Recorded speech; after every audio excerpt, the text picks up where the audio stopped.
berikan pada kehidupan mereka. Dan tentunya kita harus paham, hati ketika menghadapi ujian itu terbagi menjadi dua. Ada hati yang mereka adalah lapang ketika menghadapi ujian, lebih lapang daripada ujian yang datang. Akhirnya setiap ujian itu terasa ringan dibandingkan dengan hatinya yang telah dilapangkan oleh Allah, sehingga ujian itu tidak terasa apapun kecuali dia tetap mampu, tetap bahagia pada kehidupannya. Ada hati yang kedua adalah hati yang lebih sempit daripada ujian, dan inilah hati yang menciptakan frustasi dan depresi, karena dia tidak punya ruang pada hatinya, tidak punya ruang pada jiwanya untuk menghadapi ujian yang datang bertubi-tubi pada hidupnya. Nah, inilah yang menjadikan kita ketika kita sedang diberikan ujian pandemi ini, di mana kondisinya kita tidak pernah tahu sampai kapan nanti akan berakhir, sampai kapan ini akan ada ujungnya. Yang kita minta kepada Allah supaya Allah melapangkan hati kita lebih lapang daripada ujian dan problematika yang datang mengalir pada kehidupan kita. Siapapun yang menjumpai dan siapapun yang mendapati, hatinya lebih lapang daripada ujian yang Allah berikan, daripada problematika yang dia dapatkan. Itulah sejatinya orang yang bahagia, bukan hanya ketika mendapatkan kelapangan, tetapi dia juga bahagia ketika mendapatkan ujian. Dan tahukah kita, tidak ada yang melapangkan hati kita kecuali adalah Allah. Materi tidak berhasil melapangkan hati manusia, jabatan tidak berhasil melapangkan hati manusia, istri yang cantik, suami yang terkenal tidak menjamin kita akan dilapangkan hatinya oleh Allah. Karena yang melapangkan hati kita adalah Allah, sebagaimana firman-Nya dalam kalamnya yang indah pada surat Al-Insyirah ayat yang pertama. Alam nashrah laka sadrak, bukankah kami yang melapangkan dadamu, bukankah kami yang melapangkan hatimu. Dan karena itulah, disitulah kita meminta kepada Allah supaya Allah melapangkan hati kita, melapangkan dada kita, supaya kita siap untuk menghadapi setiap ujian yang datang bertubi-tubi pada kehidupan kita. Kepada Allah kita bersyukur dan kepada Allah kita menggantungkan harapan kita, dan semoga Allah tidak pernah meninggalkan kita walaupun sekejap mata. Jamaah yang semoga Allah rahmati, Pak Eri dan Ibu Nia yang semoga Allah berkahi, dan seluruh para karyawan yang semoga Allah rahmati pula. Tentunya kita paham salah satu obsesi terbesar kita setelah kita hijrah, setelah kita mendekati masa tua dan setelah kita mulai beruban, yaitu adalah bagaimana kita ingin akhir dari semua keinginan kita adalah senada dengan apa yang diinginkan oleh Allah. Tidak ada yang beruntung kecuali apa yang dia inginkan sesuai dengan apa yang Allah ridhai, sesuai dengan apa yang Allah cintai. Karena siapapun yang dia telah menyelaraskan keinginannya dengan apa yang menjadi kehendaknya Allah, berarti dia telah mendapatkan keberuntungan di dunia dan mendapatkan perniagaan yang menguntungkan bagi dia nanti di akhirat dengan surga. Masalahnya adalah banyak manusia terkadang ketika memiliki keinginan itu tidak sesuai dengan apa yang Allah ridhoi. Keinginan itu tidak sesuai dengan apa yang Allah cintai. Dan akhirnya menjadikan banyak masalah yang datang pada hidupnya, karena dia berseberangan dengan pemilik alam semesta, dan tentunya perniagaannya itu perniagaan yang buruk dalam kehidupan di akhirat. Kenapa kita ingin keinginan kita itu sesuai dengan kehendaknya Allah? Karena kalau kita keinginannya sesuai dengan kehendaknya Allah, sesuai dengan ridhonya Allah, berarti jiwa kita dan hati kita sudah menghadap dan sudah berkiblat dengan apa yang Allah ridhoi. Kalau keinginan kita, passionnya kita, hobinya kita, aktiviti kita sesuai dengan apa yang Allah ridhoi dan apa yang Allah cintai, senada dengan apa yang Allah gariskan, itulah yang akan menjadikan kehidupan kita mudah untuk diridhoi oleh Allah, mudah bagi kita untuk dicintai oleh Allah Subhanahu wa Ta'ala. Dan inilah yang menjadikan kita harus mengerti. Salah satu tugas kita sebagai seorang hamba, memastikan keinginan kita, kecondongan hati kita, passion kita sesuai dengan keridhaan Allah. Dan itu harus kita gali dengan ilmu. Supaya ketika kita mendapatkan ilmu, kita belajar sedikit demi sedikit menyelaraskan keinginan kita, menyelaraskan hobinya kita, menyelaraskan kemauan kita sesuai dengan kemauannya Allah. Karena hidup itu tidak selalu sesuai dengan apa yang kita mau. Tapi hidup itu sejatinya adalah apa sih yang Allah mau. Karena apa yang Allah mau itu pasti baik dan pasti membahagiakan. Apa yang kita mau belum tentu itu baik dan belum tentu membahagiakan. Dan kita mau supaya kita mendapatkan keridhaan dari Allah, dan supaya kita mendapatkan kecintaan dari Allah. Kalau kita sudah diridhai oleh Allah, berarti ringan kehidupan kita, karena Allah akan menjadi wali dan akan menjadi penolong bagi mereka yang telah Ia ridhoi dan telah Ia cintai. Memang Masya Allah ya, hidup pada zaman akhir semacam ini ketika hari sudah mendekat kepada ujungnya, yaitu hari kiamat, maka yang kita selalu merasakan berat adalah bagaimana kita ini senantiasa menyelaraskan keinginan kita dengan hawa nafsu kita. Kita senantiasa mencari hobi kita yang tidak kita pedulikan apa yang Allah cintai dan apa yang Allah ridhoi. Dan inilah yang menjadikan kita berusaha supaya kita mempelajari apa saja perkara yang bisa menyelaraskan keinginan kita sesuai dengan ridhonya Allah supaya kita layak dicintai oleh Allah dan diridhai olehnya. Kita kemarin sudah masuk kepada pembahasan salah satu kriteria orang yang dicintai oleh Allah, yaitu adalah mereka yang bersabar. Ini merupakan poin yang poin yang keenam. Dan kemarin kita sudah membahas bahwasanya sebelum kita membahas panjang lebar apa keutamaan mereka yang bertakwa, kita telah mempelajari dalilnya. Sebagaimana kita mempelajari pada surat Ali Imran ayat yang ke-76. Bala man aufa bi ahdihi wattaqa fa innallaha yuhibbul muttaqin. Sesungguhnya bukan demikian, siapapun yang menepati janjinya dan kemudian dia bertakwa, sesungguhnya Allah mencintai orang yang bertakwa. Disitulah kita menjumpai, disitulah kita mendapati ini merupakan surat legitimasi dari Allah bahwasanya Allah itu mencintai orang yang bertakwa. Sekarang tentunya kita harus paham ketika takwa itu menjadi salah satu karakteristik, salah satu sifat orang yang dicintai oleh Allah Subhanahu wa taala, tentunya kita harus tahu, kita harus breakdown. Breakdownnya itu apa sih namanya ketakwaan? Karena hari ini takwa itu sering kita dengarkan di mimbar-mimbar pada waktu sang khatib berkhutbah. Tapi ternyata realisasi dari ketakwaan itu sulit kita aplikasikan pada kehidupan karena salah satunya sebenarnya kita juga tidak ngerti ketakwaan itu artinya apa. Karena sering sekali itu menjadi narasi ilmiah, hanya menjadi narasi kata-kata, tapi justru malah kita tidak memahami definisi yang sebenarnya pada ketakwaan. Maka inilah yang menjadikan kita membahas dulu. Sebelum kita membahas panjang lebar tentang keutamaannya, kita bahas dulu definisinya. Supaya betul-betul kita paham, supaya kita mengerti, supaya dengan definisi itu lalu kita bisa mendiagnosa diri kita masing-masing. Sudah pada sifat mana ketakwaan itu bersemayam pada hati dan jiwa kita sesuai dengan definisi yang disampaikan oleh para ulama. Karena orang yang mereka senantiasa bertakwa, senantiasa orang yang bertakwa itu akan dilapangkan hatinya oleh Allah Subhanahu wa taala, dan orang yang dilapangkan hatinya oleh Allah, maka puncak kebahagiaan pada kehidupan, dan itu merupakan salah satu di antara surganya di dunia, yaitu adalah ketika hati kita dilapangkan hatinya oleh Allah, itulah sejatinya surga pada kehidupan di dunia. Siapapun yang mendapatkan surga di dunia, itulah sejatinya yang akan dia dapatkan pada surga di akhirat.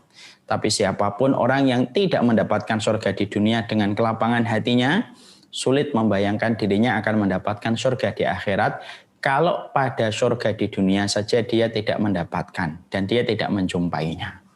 Maka inilah yang menjadikan kita harus membahas dulu apa arti ketakwaan dan definisi ketakwaan yang disampaikan oleh para ulama. Para ulama lalu kemudian menyampaikan kepada kita, apa itu definisi ketakwaan yang harusnya kita mengerti. Kita kemarin telah mengambil pendapatnya Ali bin Abi Thalib. Ali bin Abi Thalib menyampaikan bagaimana arti ketakwaan itu sendiri dengan 4 sifat yang kita terangkan di awal. Apa itu sifat yang pertama yang sudah kita pahami? Al-khaufu minal jalil. Orang yang bertakwa itu adalah mereka yang senantiasa bertambah takutnya dia kepada Allah Subhanahu wa taala. Nah, jadi orang yang takut itu merupakan pokok dari kebaikan. Orang yang takut miskin dia rajin bekerja. Orang yang takut neraka sejatinya dia akan terus beramal dan tidak pernah jemu untuk beramal, tidak pernah bosan untuk menjadi baik, dan dia terus berbuat baik untuk mendapatkan apa yang dia inginkan, yaitu keridhaan dari Allah. Dan kita sudah sampaikan bagaimana kedudukan al-khaufu minal jalil pada pembahasan kita sebelumnya. Sekarang kita fokus pada definisi yang kedua. Apa itu yang disebut dengan ketakwaan? Para ulama lalu menyampaikan. Yang disebut dengan takwa itu, kata Ali bin Abi Thalib, al-amalu bitangzil. yaitu senantiasa mengamalkan apa yang telah dia pelajari. Nah, disinilah kita akhirnya menjumpai berarti ketakwaan itu harus berlandaskan kepada ilmu. Jadi ketakwaan itu tidak boleh berlandaskan kepada semangat. Ketakwaan itu tidak boleh berlandaskan kepada suara mayoritas dan suara dominasi yang dilakukan orang dan dilakukan masyarakat. Jadi kalau ada orang melakukan sesuatu yang dilakukan orang kebanyakan tetapi tidak ada penjelasan dalilnya, maka dia tidak disebut dengan ketakwaan. Karena ketakwaan itu basicnya, fondasinya kembali kepada ilmu. Dan tidaklah disebut ilmu, kecuali definisinya adalah qala Allah wa qala Rasul. Yang dimaksudkan ilmu itu adalah perkataan Allah dan perkataan Rasul. Maka orang yang bertakwa itu adalah orang yang mereka terus meniti jalan sebagaimana apa yang dititi oleh kemudian para sahabat dan sebagaimana yang telah dilewati oleh para tabi'in ketika mereka mengikuti Allah melalui apa yang disampaikan oleh Rasulullah. Itulah sejatinya ilmu. Jadi ketakwaan itu bukan berdasarkan passion, ketakwaan itu bukan berdasarkan kepada perasaan, ketakwaan itu bukan berdasarkan kepada suara mayoritas yang diikuti, ketakwaan itu bukan berdasarkan kepada semangat, tetapi ketakwaan itu berdasarkan kepada ilmu, ilmu yang didapatkan itulah yang dia kerjakan. Tahukah kita, kalau kita bicara tentang ilmu, maka sesungguhnya manusia itu ketika bicara tentang ilmu itu terbagi menjadi 4 kelompok. Yang sejatinya 3 kelompok, mereka itu akan tertolak di sisi Allah, 1 kelompok yang diterima oleh Allah. Dan ini diterangkan oleh para ulama di dalam kitab Madarijus Salikin oleh Imam Ibnu Qayyim. Ada kelompok yang pertama, orang yang mereka itu ketika beribadah kepada Allah, mereka memiliki keikhlasan tetapi tidak memiliki ilmu dan tidak memiliki dalil. Maka orang semacam ini tidak akan sampai kepada apa yang Allah cintai kalau dia hanya bermodal dengan keikhlasan tetapi tidak memiliki landasan ilmu. Ada nggak kelompok yang pertama? Kelompok yang pertama banyak. Selalu bermodal yang penting ikhlas. Allah Maha tahu apa yang Allah Maha tahu apa yang kita kerjakan. Maka kalau kita mendengar ucapan semacam ini, maka penting bagi kita untuk mengerti dan memahami. Betul Allah itu Maha tahu apa yang kita lakukan, tetapi Allah membuat syariat bahwasanya agama ini bukan berdasarkan perasaan.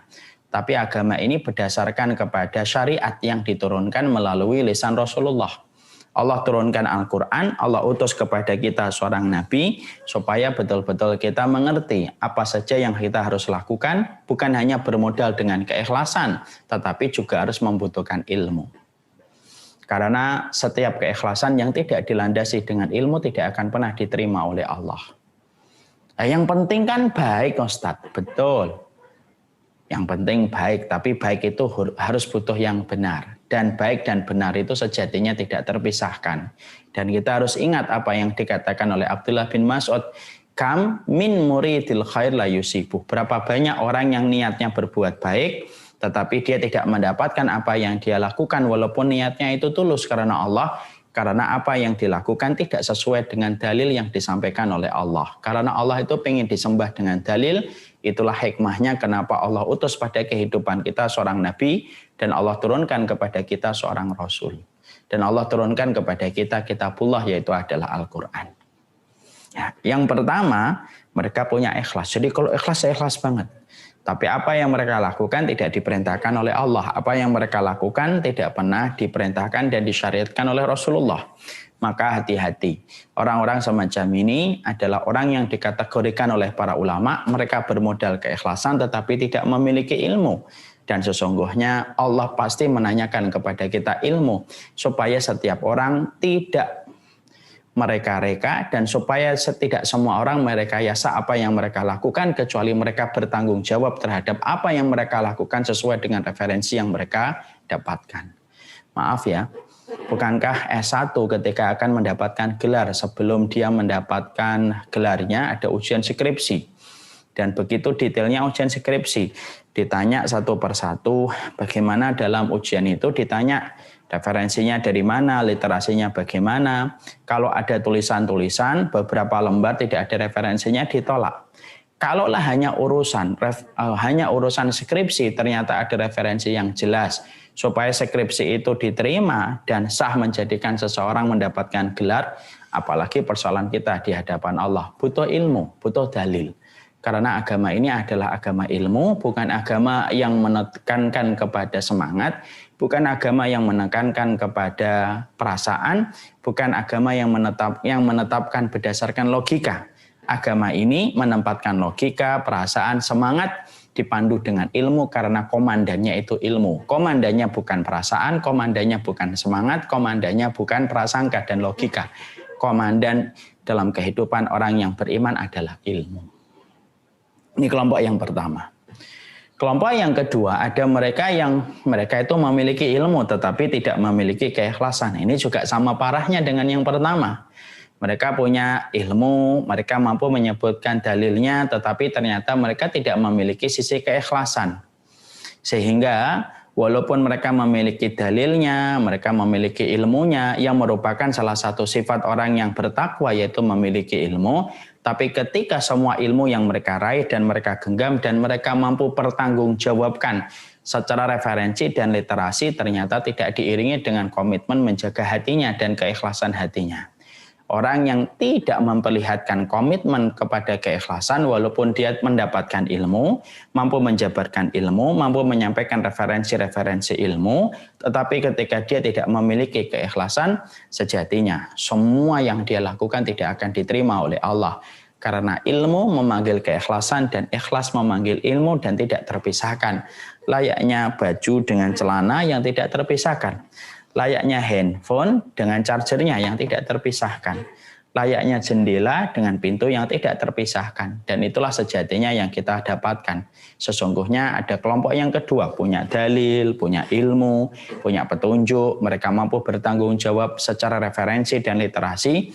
Tapi ternyata ketika bicara niat, mereka gagap.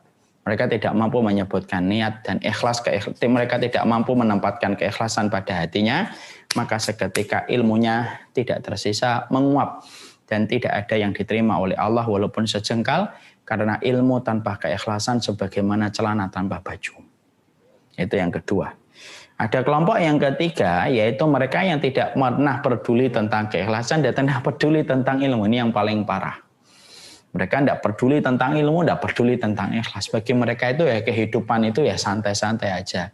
Yang penting Islam, penting Islam gitu. Tidak pernah peduli bagaimana menjaga keikhlasan dan tidak pernah peduli bagaimana menjaga komitmen keimanan kita dengan ilmu. Nah, kehidupan itu yang paling penting profesinya, yang paling penting jabatannya, yang paling penting hobinya, yang paling penting apa yang dia lakukan. Dan sama sekali tidak mau dipusingkan dengan masalah ilmu dan tidak mau dipusingkan dengan masalah keikhlasan. Nah, ini yang paling parah. Dan orang-orang semacam ini, walaupun mereka tampaknya tenang di dunia, mereka akan dimintain pertanggungjawaban yang berat. Karena ilmu dan keikhlasan itu merupakan salah satu perangkat yang tidak boleh hilang dalam kehidupan kita menghambakan diri kepada Allah. Maka yang keempat, kelompok yang keempat itu, kelompok yang mereka itu sejatinya adalah kelompok yang Allah cintai kalau bicara ilmu. Kelompok yang sejatinya diridhai oleh Allah Subhanahu wa Ta'ala, yaitu adalah kelompok mereka yang memadukan antara ilmu dengan keikhlasan. Mereka terus belajar, mereka tidak berkata dan mereka tidak berbuat kecuali dilandasi dengan ilmu. Dan ketika mereka berkata dan mereka ketika berbuat, ketika mereka berkata-kata dan ketika mereka berbuat, selalu mereka menempa hati mereka supaya mereka memiliki keikhlasan. Bahwasanya apa yang mereka lakukan, apa yang mereka kerjakan itu sesuai dengan niat untuk mencari ridhonya Allah dan tidak ada yang dia harapkan kecuali adalah ridhonya Allah dan kecuali kecintaannya Allah Subhanahu wa Ta'ala. Maka orang semacam inilah yang memadukan antara ilmu dengan keikhlasan dan inilah sejatinya karakter ketakwaan. Karakter ketakwaan itu mereka memiliki dalil, mereka memiliki ilmu, mereka juga punya keikhlasan. Setelah ilmu mendarat pada pemikiran mereka, setelah ilmu mendarat pada hati dan jiwa mereka, maka mereka rubah bagaimana kekuatan ilmu yang sudah mereka peroleh, kekuatan ilmu yang sudah mereka dapatkan, mereka luncurkan dengan amal-amal yang mereka lakukan. Inilah sejatinya orang-orang yang memiliki ketakwaan pada kehidupan mereka. Makanya Masya Allah ya. Nah inilah yang disebut dengan ketakwaan yang kedua. Al-amalu bitangzil. Sesungguhnya mereka senantiasa beramal dengan apa yang turun kepada mereka. Makanya Masya Allah ya. Bisa jadi ada orang yang ilmunya sedikit. Walaupun mereka terus berusaha. Tapi bisa jadi orangnya berkah dengan ketakwaan walaupun ilmu sedikit. Karena apa yang sampai kepadanya itu betul-betul dia kerjakan dan dia lakukan. Ketika dia paham bahasa sederhana dalam ketakwaan itu, lakukan apa yang Allah perintahkan, tinggalkan apa yang Allah larang dengan ilmu yang sampai. Dan bisa jadi ada orang yang sedikit ilmunya, tidak terlalu banyak ilmunya, tapi bisa jadi tidak menghalangi dia dari ketakwaan, karena yang sedikit itu justru diamalkan sesuai dengan apa yang dia mampu, sesuai dengan apa yang dia kuasai. Lalu menyerahkan semuanya itu kepada Allah. Itulah yang disebut dengan orang yang berilmu. Makanya Masya Allah. Kemudian setelah kita mengetahui ini, maka mungkin ada yang di antara kita yang bertanya, tandanya ilmu yang benar itu gimana Ustadz? Supaya ilmu yang kita pelajari betul-betul benar. Maka tanda ilmu yang benar dan karakteristik ilmu yang benar itu setidaknya ada 3. Ya.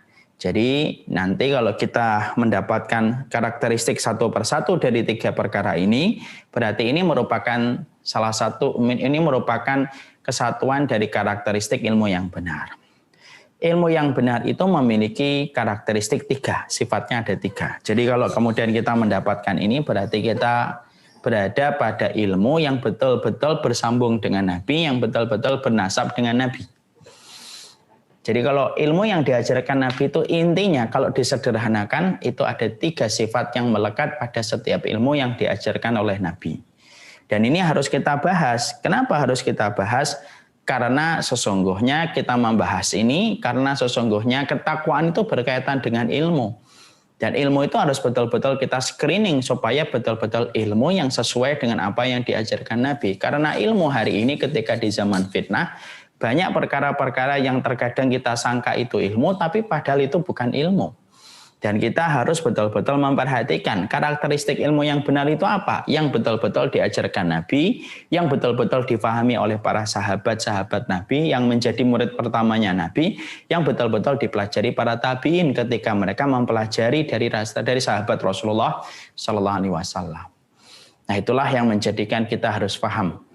Kriteria ilmu yang harus kita amalkan, itu ilmunya kayak apa sifatnya, supaya kita tidak terperosok. Jangan-jangan nanti kita kalau tidak mempelajari ini, kita akan mempelajari berbagai macam paham-paham yang sesat. Padahal banyak di antara kehidupan ini, paham-paham yang sifatnya justru menjauhkan kita dari Allah. Liberalisme, kapitalisme, kemudian komunisme, sosialisme, yang semuanya kalau dilihat secara selintas tampaknya baik. Padahal kita harus paham, betul-betul yang kita pelajari itu bukan hanya yang baik tetapi harus benar. Nah, karakteristik ilmu yang benar itu ada 3. Yang mana kalau kita sudah memiliki 3 sifat ini, berarti kita tinggal berkomitmen merubah dari satu teori, dari sebuah narasi menjadi aksi. Kalau kita sudah mendapatkan ilmunya dengan standar ilmu yang benar. Sekarang apa itu Ustaz? Tanda ilmu yang benar. Tanda ilmu yang benar itu 3. 1, ta'dhimun nusus fi kitabillahi wa sunnati rasulillahi sallallahu alaihi wasallam. Sebuah tanda ilmu yang benar itu adalah ilmu yang mengkondisikan kita untuk patuh kepada syariat, patuh tanpa syarat, taat tanpa tapi. Nah, jadi kalau ada orang, ada satu buku, ada referensi, ada seorang ustadz yang mengkondisikan kita untuk patuh tanpa syarat, taat tanpa tapi kepada apapun yang termaktub di dalam kitabullah, termaktub di dalam hadis-hadis Rasulullah, berarti itu adalah salah satu tanda ilmu yang benar. Jadi kalau kita menjumpai ada satu ilmu yang diajarkan, menyuruh kita untuk mengkritik nas ini. Nas itu redaksi pada, nas itu wahyu ataupun hadis. Menyuruh kita mengkritik ini, lalu menguji studi atau studi kritis terhadap syariat ini. Dan syariat itu intinya tidak ada kepercayaan penuh kepada apa yang ada di dalam kitabullah dan tidak memiliki kepercayaan yang penuh kepada hadis Rasulullah Kalau ada yang semacam ini, maka itu bukan tanda ilmu yang diajarkan Nabi. Karena yang diajarkan Nabi itu secara simpel dan sederhana, tetapi inti dari apa yang diucapkan Nabi itu apa? Ya kamu patuh tanpa syarat, taat tanpa tapi. Ya. Jadi kalau ikhwan-ikhwan, Bapak dan Ibu, kalau pada kesempatan-kesempatan kemudian mendapatkan ilmu dan referensi, tapi intinya untuk mementahkan apa yang telah disampaikan oleh Rasulullah dan untuk mementahkan apa yang disampaikan oleh para sahabat-sahabat Nabi.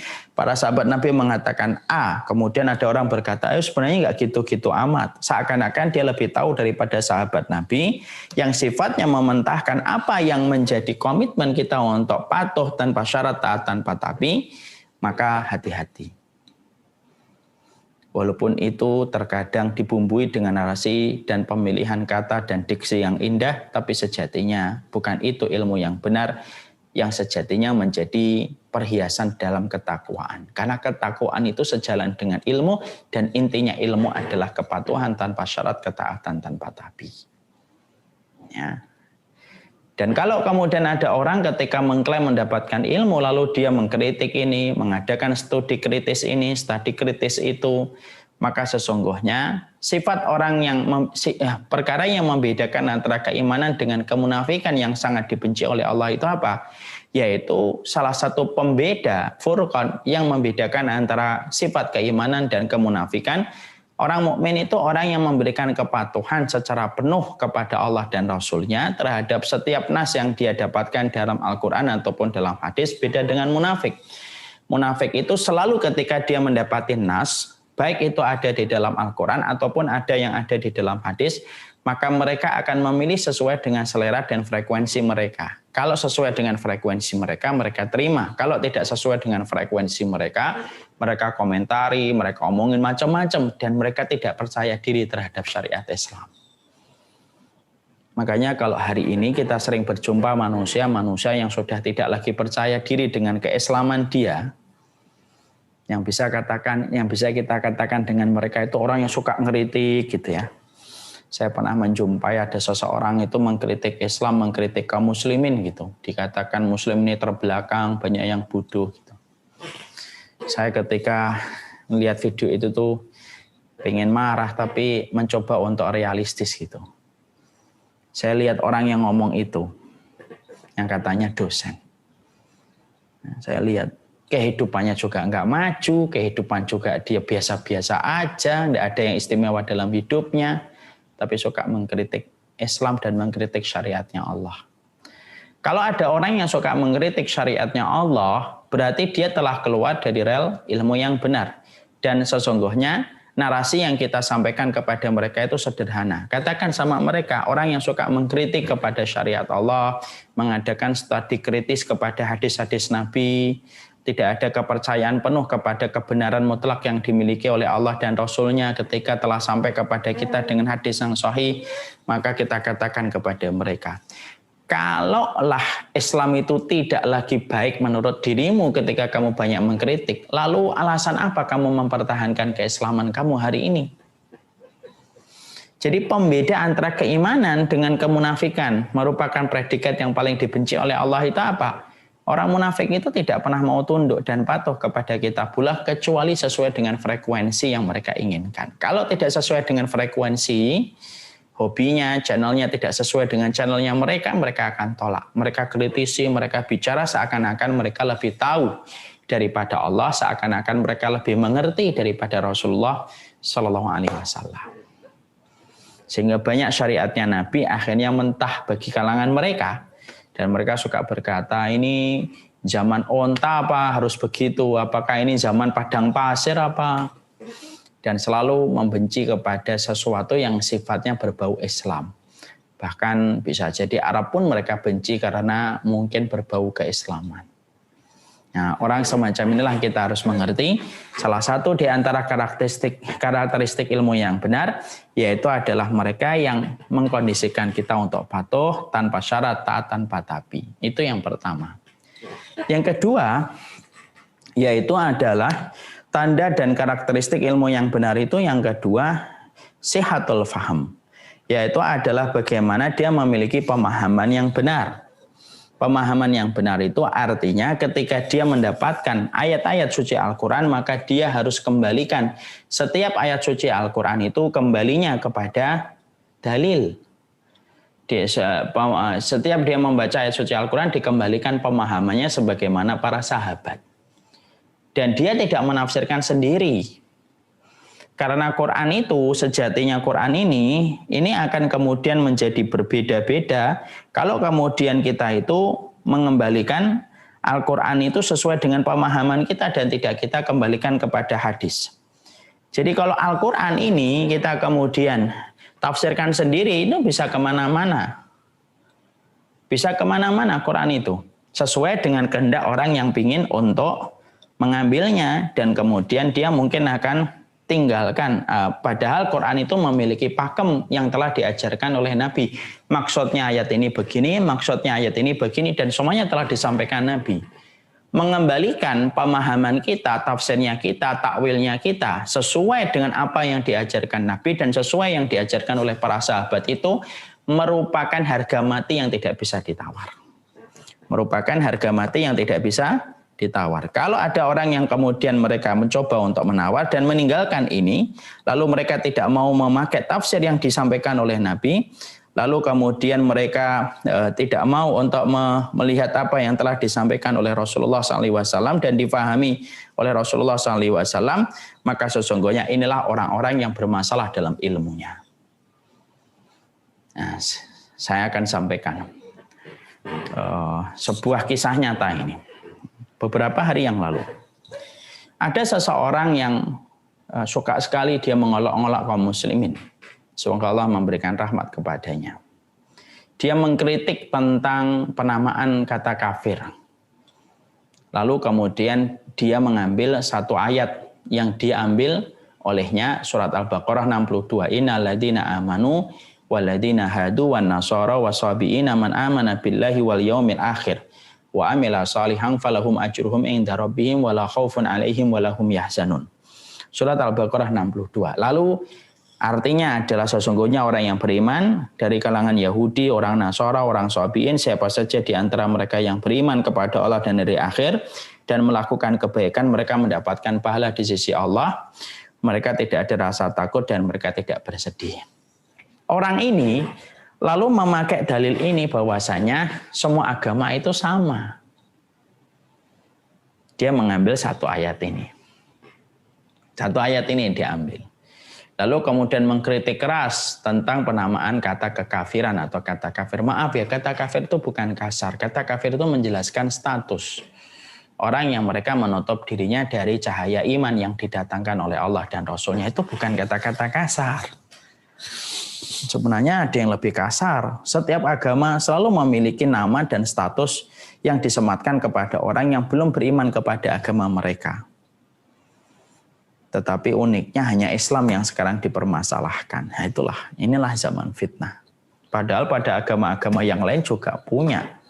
Agama-agama yang lain itu juga punya. Bahkan penamaannya itu jauh lebih kasar kalau menurut ana dibandingkan kata kafir. Karena kata kafir itu artinya mengingkari.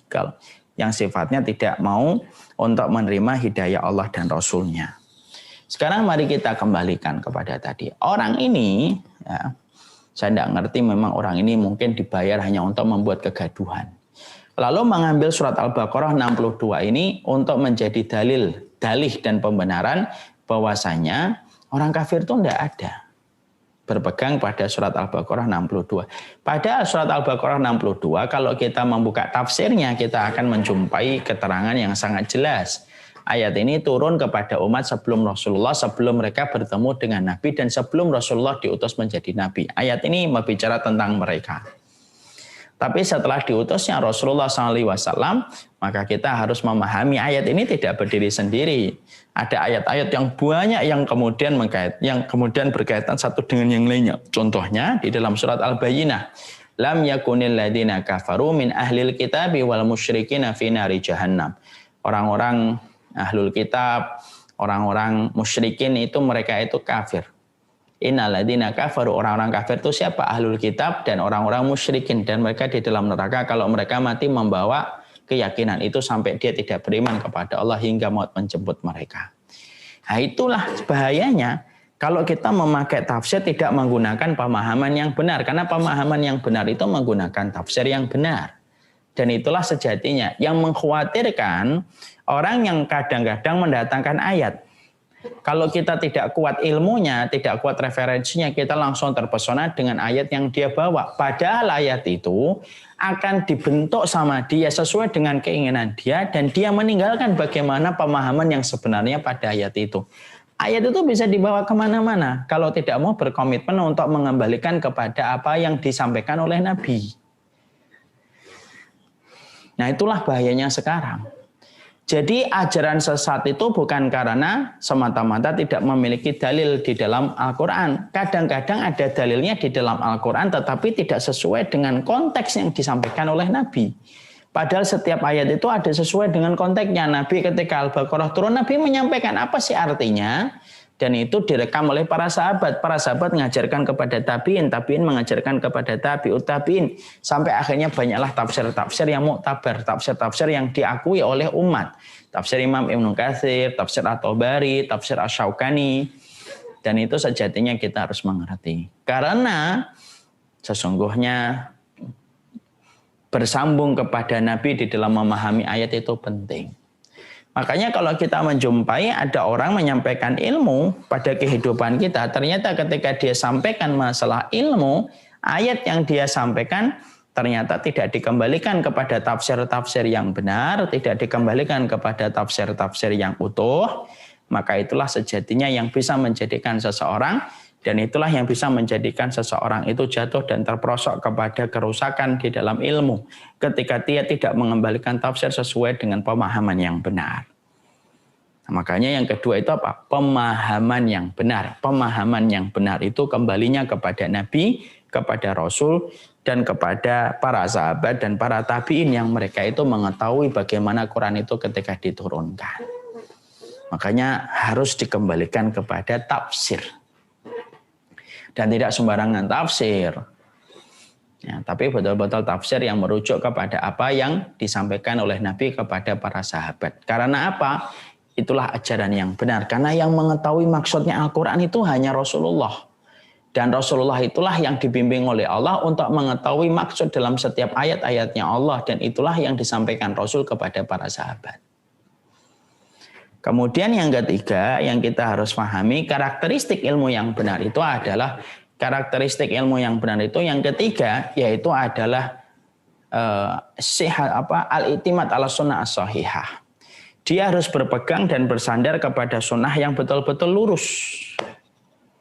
Dia harus berpegang kepada sunnah yang betul-betul benar. Artinya hadis-hadis yang dia sampaikan betul-betul hadis-hadis yang sahih, bukan sengaja untuk merekayasa hadis, ya, sebagaimana kalangan Rafidhah itu paling gampang dan paling suka untuk merekayasa hadis. Hadis itu bagi mereka sesuatu yang gampang untuk diadakan sesuai dengan tingkat kebutuhan. Makanya ada salah satu pembesar Rafidhah yang bertobat berkata, kunna idza jalasna fara'aina syai'an faja'alnahu hadisan. Kami kalau duduk-duduk lalu kami melihat sesuatu, kami buat hadisnya. Itu orang-orang Rafidhah. Maka sesungguhnya inilah kita harus paham, tanda ilmu yang benar itu harus betul-betul berpegang kepada hadis yang sahih. Kenapa sih Ustaz harus pada hadis yang sahih? Karena banyak di antara zindik yang tidak suka dengan Islam, ketika mereka melancarkan serangan kepada Islam dengan fisik, mereka selalu berakhir dengan kekalahan tragis. Maka yang dilakukan oleh mereka itu menggerogoti dan menyerang Islam itu dari dalam. Dan salah satunya dari dalam itu apa? Membuat hadis-hadis palsu. Kenapa? Supaya yang benar jadi salah, yang salah jadi benar. Kalau manusia sudah tidak berpegang pada yang benar, maka mereka tidak akan pernah mendapatkan pertolongan dari Allah untuk menang. Maka mereka tidak akan pernah mendapatkan pertolongan dari Allah untuk menang. Lah inilah yang menjadikan kita mengetahui, oh berarti banyak pemalsu hadis, banyak. Contohnya Abdul Karim bin Abil Auja. Dia memasukkan 40.000 hadis. Yang benar disalahkan, yang salah dibenarkan. Nuh al-Mirzawi, kemudian kita mendapati ada orang yang memasukkan hadis tujuannya baik, supaya orang itu kembali kepada Quran, tapi dia melakukan sesuatu yang salah. Semua perkara itu menjadikan kita harus hati-hati. Bukan berarti kita menolak hadis kayak kalangan Quraniun. Quraniun itu menolak hadis. Karena beranggapan hadis datang dari manusia dan tidak bisa dipertanggungjawabkan. Ini salah. Nah, kalau kita mengamalkan ajaran tidak melalui hadis, dari mana kita tahu salat itu 4 rakaat ketika duhur? Dari mana kita tahu salat asar itu 4 rakaat ketika kita sholat? Dari mana puasa Ramadan 30 hari? Dari mana kemudian kita mengetahui tawaf 7 kali? Semuanya ada di dalam hadis. Makanya ada dua, ada orang yang menolak hadis, ada orang yang tidak peduli hadis itu sahih atau tidak sahih. Yang penting diamalin. Di sini hadis, kerjain aja. Tidak bisa gitu. Karena hadis itu ada yang sifatnya dhaif, ada sifatnya palsu, ada yang sifatnya itu lemah, ada yang sifatnya tergoncang sanadnya, dan berbagai macam alasan yang menjadikan kita akhirnya hati-hati ketika kita memilih hadis. Makanya tanda ilmu yang benar itu apa? Yang sejatinya memanggil ketakwaan, ilmu yang benar yang memanggil ketakwaan itu yang ketiga, dia selalu bersandar kepada hadis yang sahih. Makanya 3 sifat inilah yang sejatinya harus kita mengerti. Pada 3 sifat inilah yang sejatinya kita harus pahami. Itulah yang akan menghantarkan kita kepada ilmu yang dibutuhkan pada proses ketakwaan. Tidak bisa bertakwa tanpa ilmu, itu tidak bisa. Sebagaimana kita mengharapkan mobil berjalan tanpa bensin, sebagaimana kita mengharapkan handphone tanpa charger. Nggak mungkin itu, nggak mungkin. Ilmu itu, ketakwaan itu butuh ilmu. Ketakwaan itu butuh ilmu. Makanya kalau ada orang kalau tidak pernah belajar, tidak bisa disebut bertakwa kalau memang dia tidak pernah mau untuk memberikan semangat pada dirinya untuk belajar. Ketakwaan itu membutuhkan ilmu. Dan ilmu itu setidaknya dalam 3 perkara yang tadi kita sampaikan. Karakteristik ilmu yang benar itu 3. 1, kamu patuh tanpa syarat, taat tanpa tapi.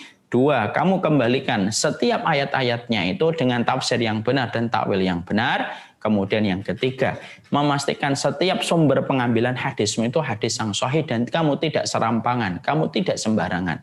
Mengambil hadis yang palsu, mengambil hadis yang tertolak, yang sejatinya justru akan menjadi masalah karena kamu melakukan sesuatu yang tidak pernah disampaikan oleh Rasulullah Sallallahu Alaihi Wasallam. Nah, setelah mendapatkan 3 ini, ilmu ini, akhirnya kita paham. Akhirnya kita mengerti bahwasanya 3 ilmu ini penting pada kehidupan kita di dalam menata ketakwaan kita. Nah, sekarang setelah itu adalah bagaimana kita meminta supaya kita mampu mengamalkan. Al ilmu hatafal amal wa illa wartahala. Ilmu itu memanggil-manggil amal. Kalau amal tidak merespon panggilan ilmu, maka ilmu itu akan pergi dan tidak meninggalkan keberkahan bagi mereka yang mencarinya. Kalau ada orang yang giat mengumpulkan ilmu tetapi tidak mengamalkan, persis sebagaimana gulungan-gulungan kertas di atas pundaknya khimar. Yahmiluna asfaro. Mereka itu membawa lembaran-lembaran di atas khimar itu. Tidak ada bisa mendatangkan manfaat. Hanya semangat nyari ilmu tetapi tidak pernah memperbaiki dirinya. Hanya semangat mencari ilmu tetapi mereka tidak pernah tergerak dan termotivasi bagaimana pada kehidupannya dia berusaha semaksimal mungkin untuk mengamalkan apa yang telah dia ketahui. Maaf ya, terkadang sedikitnya ilmu disertai dengan amal itu jauh lebih mulia di hadapan Allah daripada banyaknya ilmu tetapi tanpa disertai dengan komitmen untuk mengamalkan apa yang telah dia dapatkan. Makanya kemudian kita ketika sudah mendapatkan ilmu dengan standar-standar yang tadi kita ketahui, dengan karakteristik yang telah kita pahami, maka kita berusaha betul bagaimana kemudian mengamalkan apa yang telah kita ketahui. Ustadz, kalau saya belum bisa mengamalkan semuanya, oh iya. Kita tahu tidak setiap ilmu mampu kita amalkan secara keseluruhan. Karena prosesnya kita ketika memahami ilmu kan pelan-pelan ya. Kita tidak bisa serta-merta langsung mengamalkan A sampai Z. Tidak bisa. Tidak bisa kita mengamalkan semuanya secara langsung, itu tidak bisa. Yang bisa kalau kemudian ternyata saya sudah belajar nih, tapi tidak setiap ilmu yang saya dapatkan itu bisa saya pelajari, saya bisa amalkan. Maka ketika kita merasa belum mampu, itu jauh lebih baik daripada kita tidak beramal. Saya belum bisa ini, saya belum bisa ini. Kemudian kita menyatakan kehinaan kita, kerendahan kita di hadapan Allah ketika kita belum mampu mengamalkan, maka itu insya Allah justru menjadi sebab Allah akan menolongmu, Allah akan menolongku untuk dimampukan kita beramal dengan amal itu. Ya. Jangan kemudian akhirnya ketika kita memahami ilmu yang harus diamalkan, lalu kalau salah paham, orang itu berkata, ya sudahlah saya tidak usah mempelajari supaya tidak ada beban mengamalkan. Orang yang justru sengaja tidak mau berilmu, itu justru lebih parah daripada orang yang mengetahui ilmu walaupun belum bisa mengamalkan. Orang yang belum bisa mengamalkan itu bisa jadi dimaafkan oleh Allah ketika dia menyatakan kelemahan dirinya di hadapan Allah, daripada orang yang sengaja tidak mau belajar. Karena yang kita jumpa itu apa? Begini, ada orang itu kadang-kadang kalau ada di depannya kitab gitu, dia lagi duduk, dia tidak mau baca. Dilihat, dimulaikan lagi. Kalau ditanya, kenapa kok nggak dibaca? Buka aja, nggak apa-apa gitu. Nggak. Nah ini saya baca malah saya tahu, kalau saya tahu harus mengamalkan. Berat. Lebih baik nggak usah tahu. Kalau nggak tahu kan tidak ada kewajiban mengamalkan. Ini nih banyak stereotipnya masyarakat di Indonesia itu kayak gini. Ini salah. Kalau kamu sengaja bodoh, tidak mau mempelajari, sengaja kamu tidak mau untuk mengetahui karena takut dengan konsekuensinya, itu lebih dibenci oleh Allah. Kenapa? Sengaja berpaling dari apa yang Allah turunkan. Allah paling tidak suka kalau ada manusia itu berpaling. Allah lebih nggak suka itu. Nah terus gimana? Ambil, pelajari. Kita tahu, kita minta, oh ternyata belum mampu saya tentang ini. Mintalah sama Allah dengan seiring waktu, Allah akan memampukan kita. Berapa banyak orang yang membaca tentang hukumnya khamr yang haram, hukumnya alkohol yang haram, pada saat itu dia belum bisa mengamalkan. Tapi seiring dengan waktu akhirnya dia tahu dia harus berhenti dari minuman alkohol. Kadang-kadang ilmu itu ngendahap sebentar, tapi pada satu waktu akan memanggil-manggil amal ketika kita mendapatkan keberkahan ilmunya. Memang saya katakan, beramal itu tidak gampang. Iya, beramal itu tidak gampang. Tapi setidaknya dengan ilmu, pada satu waktu ketika iman kita lagi naik, akan satu persatu kita akan kerjakan apa yang telah kita ketahui. Walaupun kita jatuh bangun mengamalkan apa yang telah kita ketahui. Ya kalau belum mampu, akui saja kelemahan diri kita di hadapan Allah. Mengakui kelemahan diri kita, itu lebih baik. Dengan itu akhirnya kita tidak akan sibuk untuk menghakimi orang lain ketika kita mengetahui kelemahan diri kita. Di antara banyaknya ilmu masih banyak yang belum kita lakukan. Akhirnya apa? Mengevaluasi kita supaya kita banyak untuk merefleksi diri kita dan banyak untuk mengevaluasi diri kita. Kadang-kadang manusia itu jadi pengacara hebat untuk dirinya tapi menjadi hakim yang hebat untuk orang lain. Harus dibalik. Kita ini harusnya menjadi hakim atas kelemahan diri kita dan harusnya menjadi pengacara hebat untuk kekurangan orang lain. Makanya ketika kita belum mampu, saya belum mampu, tidak apa-apa, tetap belajar. Bisa jadi besok kamu akan dimampukan oleh Allah. Saya belum mampu kalau mempelajari ini, 40 karakteristik terlalu berat. Gimana saya mengamalkannya? 41 aja belum tentu. Nggak apa-apa, pelajari dulu. Pada satu waktu, seiring dengan waktu, kalau memang kamu tulus mempelajari 40 karakteristik ini, maka nanti Allah akan mudahkan di bagian mana kamu akan dimudahkan oleh Allah. Sembari kita berdoa, Rabbana la tu'akhidna in nasina aw akhtana. Ya Allah, wa rabbana wa la tahmil alaina isran kama hamaltahu ala alladziina min qablina. Rabbana wa la tuhammilna ma la taqata lana bi. Wa'fu anna waghfir lana warhamna anta maulana fansurna 'alal qaumil kafirin. Kita tetap meminta kepada Allah supaya kemudian kita dikuatkan oleh Allah dalam perjalanan kita untuk mengamalkan setiap ilmu yang telah kita peroleh dan mengamalkan setiap ilmu yang kita dapatkan. Nah disitulah kita harus mengerti. Jadi tolong ya, jangan sampai ketika kita membahas definisi ketakwaan itu, ilmu yang kemudian memanggil amal atau beramal sesuai dengan ilmu yang dia dapatkan, sesuai dengan ilmu yang Allah turunkan, lalu menjadikan kita ya sudahlah tidak usah berilmu daripada nanti beramal salah. Berilmulah. Sembari seiring dengan waktu kamu meminta pertolongan kepada Allah supaya dikuatkan dalam perjalanan kamu ketika mendapatkan ilmu. Maka inilah yang kemudian kita harus pahami. Ustadz, supaya saya mampu untuk beramal dengan ilmu yang telah diturunkan oleh Allah, itu apa yang saya harus lakukan? Satu, mintalah rahmat Allah setiap waktunya, setiap saatnya, supaya Allah itu tidak meninggalkan kita dalam sekejap mata, walaupun sekejap mata. Allahumma rahmataka arju, fala takilni ila nafsi tarfata ainin. Ya Allah, rahmat-Mu yang aku harapkan, jangan tinggalkan aku walaupun sekejap mata. Selain doa itu, kita berdoa supaya kita dihindarkan dari sifat malas dan lemah untuk melakukan ketaatan. Allahumma Rabbi a'udzubika minal kasali wal azizi. Ya Allah, aku berlindung dari sifat malas dan sifat lemah dalam agama. Karena kekuatan kita itu salah satunya didapatkan dari doa. Perisai yang tidak terlahir dari besi dan tidak terlahir dari benda yang tajam itu adalah doa.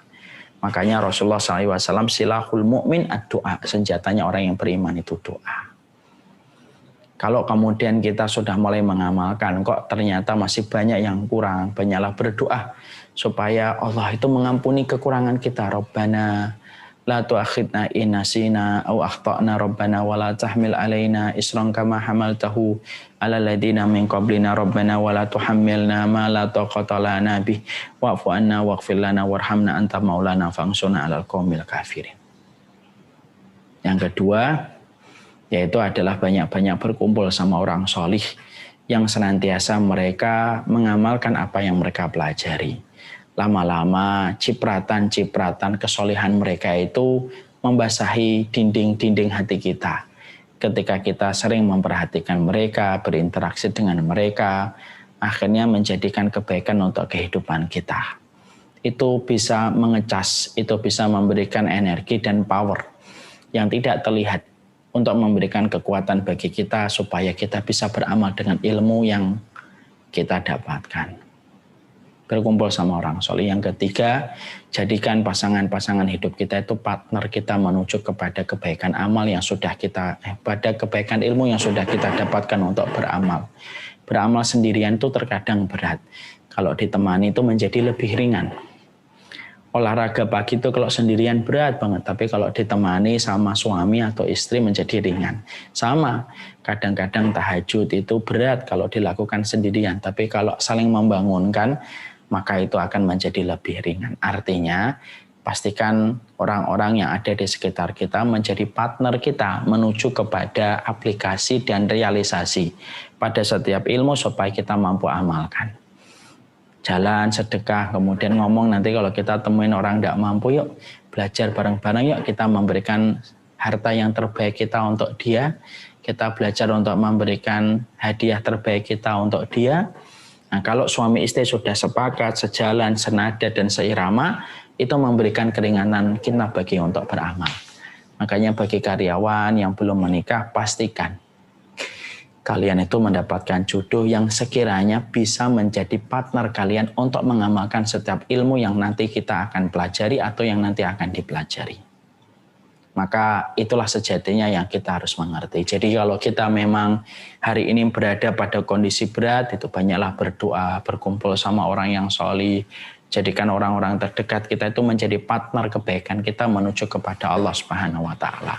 Semoga tipsnya itu bisa memberikan energi, bisa memberikan booster untuk kita. Supaya kemudian kita tahu tidak ada faedahnya ilmu yang banyak kalau tidak kita amalkan sebagaimana tumpukan kertas di atas pundaknya seekor keledai. Na'udzubillahi min dzalik.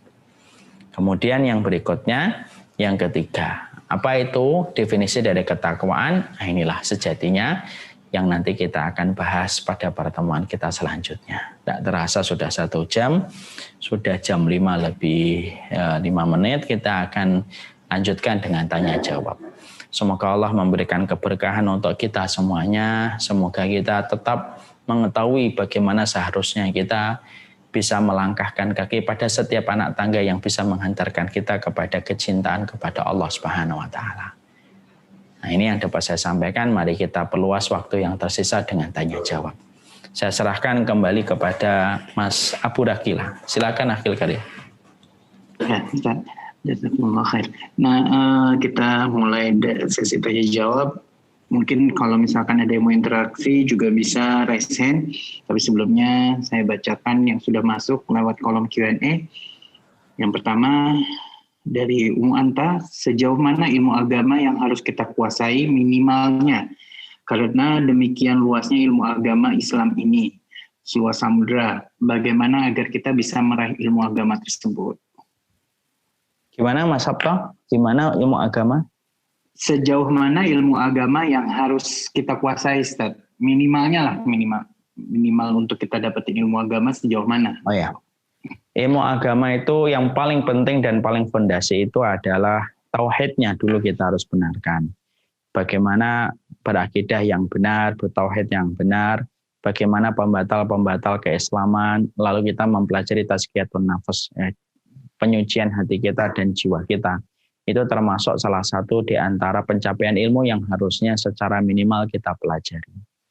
Pada dua perkara itulah sejatinya kita harus mengeksplor lebih dalam, mengeksplor lebih semangat, supaya betul-betul kita mampu memiliki pemahaman mendasar. Termasuk salah satu kebodohan yang tidak boleh melekat kepada kita itu kebodohan kita dalam perkara akidah, dalam perkara tauhid, dan perkara-perkara yang menjadi haknya Allah dan haknya Rasul, dan bagaimana membersihkan hati kita dan menyucikan hati kita. Pada dua perkara itulah sejatinya menjadi standar kita untuk terus belajar memahami agama kita sesuai dengan apa yang Allah sampaikan. Wallahu a'lam bishawab.